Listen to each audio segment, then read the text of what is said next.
The Citroen C4 Cactus, a typically small little SUV, and with its comfortable interior and mad air bumps on the doors, very French.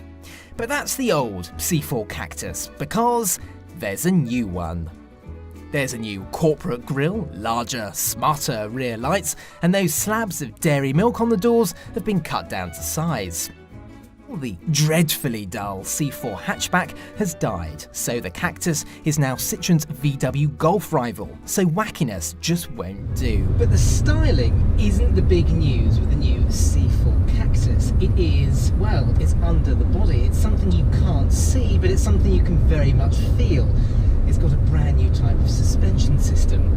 Now, I'm going to keep this quite simple because it is a little bit complicated, but essentially Citroen has replaced the rubber bump stops that you get on the suspension normally with dampers. So there's a new damper at the top of the suspension of the coil spring and a new damper at the bottom of the coil spring. It means it can control the two extremes of the suspension far better. There's less of that typical thump, thump, thump that you get through the suspension normally if you have rubber bump stops. And because there are new dampers at the top and at the bottom of the coil spring, it has allowed Citroen's engineers to fit softer coils. So it means that the suspension is far better suitable. It means the suspension can far better deal with really severe potholes and the general road imperfections that you get on typical British B roads.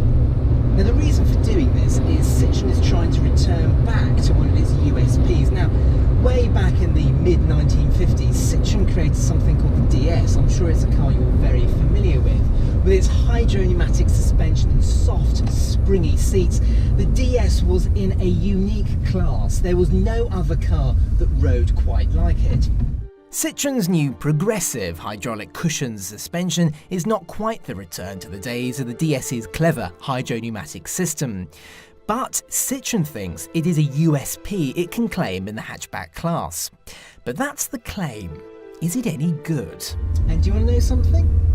It actually does work.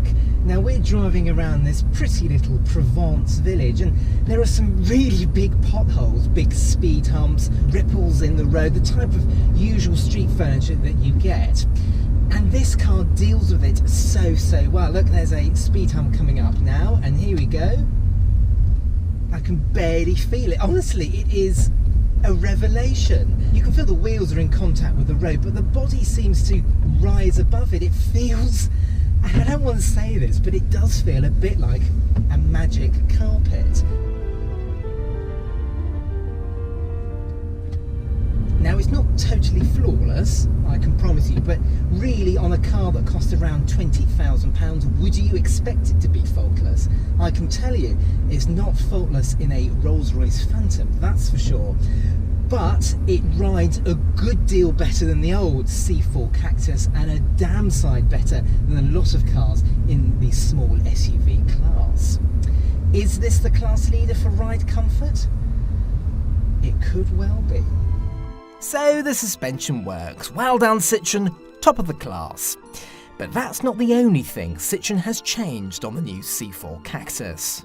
Now, it's not just the suspension Citroen has been working on, they've also been working on the seats, and they look a little bit like soft mattresses, don't they? Well, they feel like soft mattresses, I can tell you, and once again, this is like a return to the old Citroen DS of the mid-1950s. There's a huge amount of support in the small of my back and in the side bolsters here, and I think these are probably the most comfortable seats in a car this side of £40,000.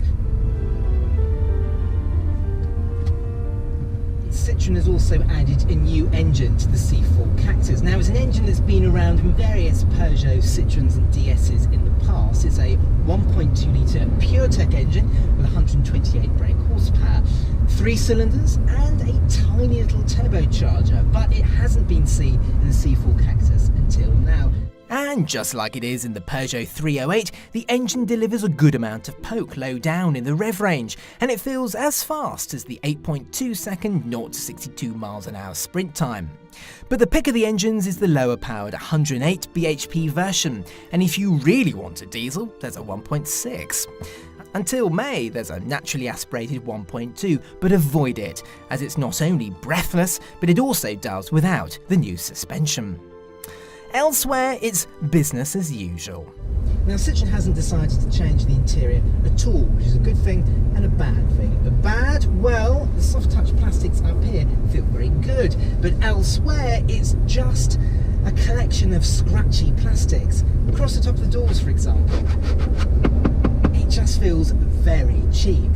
Another bad thing, well, it's this infotainment system. Now, whilst it does look very smart, and it does work pretty well, you still don't get shortcut buttons to things like the climate control. So, whilst you're driving along, you have to start prodding away at these touch-sensitive buttons to actually control simple things like the climate control. Now, I can forgive the dashboard's shortcomings because of the design. Now, I've always liked the C4 Cactus, and the new one doesn't change anything whatsoever. Right from the glove box with its dainty little handles to the door handles down here, it just feels a little bit special. It just feels a little bit more interesting compared to the run-of-the-mill small SUV. Citroen says this new, more grown-up Cactus will distance it from the Aircross SUV range and will align the Cactus with the next C4 hatchback. But I can't help but feel it's lost a little of its quirky charm. However, the reality is, while it has undoubtedly grown up, the new suspension and seats make the car more appealing on a practical rather than a subjective level. And while some of the car's wackiness has gone, there's still enough of the old car's appealing character still here, along with the added benefit of more comfort and refinement. Click the video window on the left for a review of the new BMW X2, and on the right for a 1500-mile road trip in a Skoda Karoq. Click the Auto Express logo to subscribe, and as ever, thanks for watching.